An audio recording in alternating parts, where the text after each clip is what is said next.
नमस्कार, मैं भावना स्वागत करती हूं आपका संभाग पोस्ट न्यूज में। आइए करते हैं आज की ताजा खबरों की शुरुआत।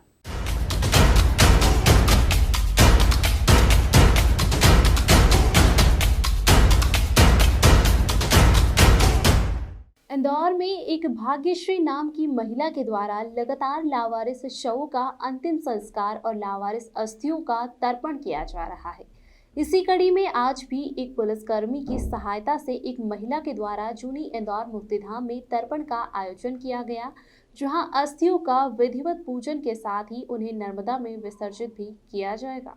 इंदौर शहर मां देवी अहिल्याबाई होलकर की पावन नगरी ऐसे ही नहीं कहलाती है। यहाँ पर कई तरह के पुण्यात्म कार्य किए जाते हैं। इसी कड़ी में शहर के तमाम मुक्ति धामों में स्थायी रूप से रखी हुई अस्थियों का सामाजिक संगठन द्वारा पिंडदान सहित अर्पण कर उन्हें मोक्ष की कामना के साथ नर्मदा में अस्थियों का विसर्जन किया गया।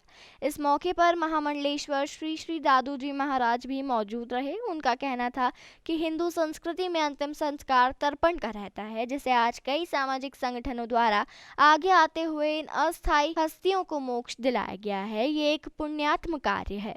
देखिए, कोरोना काल में जो हमने दृश्य सभी ने देखे हैं वो बहुत ही भयावह थे।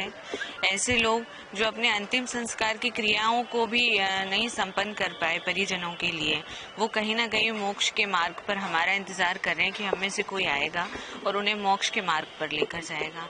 तो इससे पहले भी मैं कई अज्ञात लोगों का पिंडदान और तर्पण कर चुकी हूँ, लेकिन मेरा मानना है हर व्यक्ति को मोक्ष की आवश्यकता है।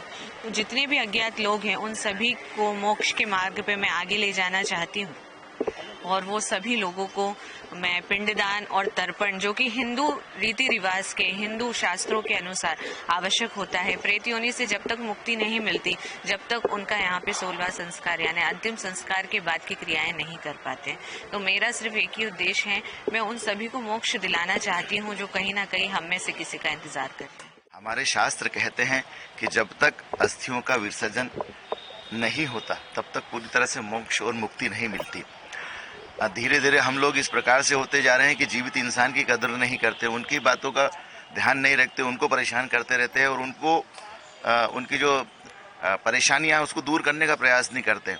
और ऐसे के अंदर मृत आत्माओं के लिए कोई आता है और उसमें भी कोई महिला आगे आती है तो साधुवाद करने की इच्छा होती है कि, और उसमें भी ऐसा कि जो हमारे रिश्तेदार नहीं, जिनको हम जानते नहीं, जिनको पहचानते नहीं, हमें मालूम नहीं कि वो कौन है, उनके रिश्तेदारों ने तो ध्यान नहीं दिया, लेकिन इस प्रकार से कोई महिला यदि आगे आती है, मदन भैया आगे आते हैं, उनके सभी साथी साथ में आते हैं, तो मैं अपनी ओर से उनको बहुत बहुत साधुवाद देता हूं कि आप उन लोगों के लिए आगे आए जिनका कोई नहीं है, जिनके मुक्ति के लिए किसी ने प्रयास नहीं किया।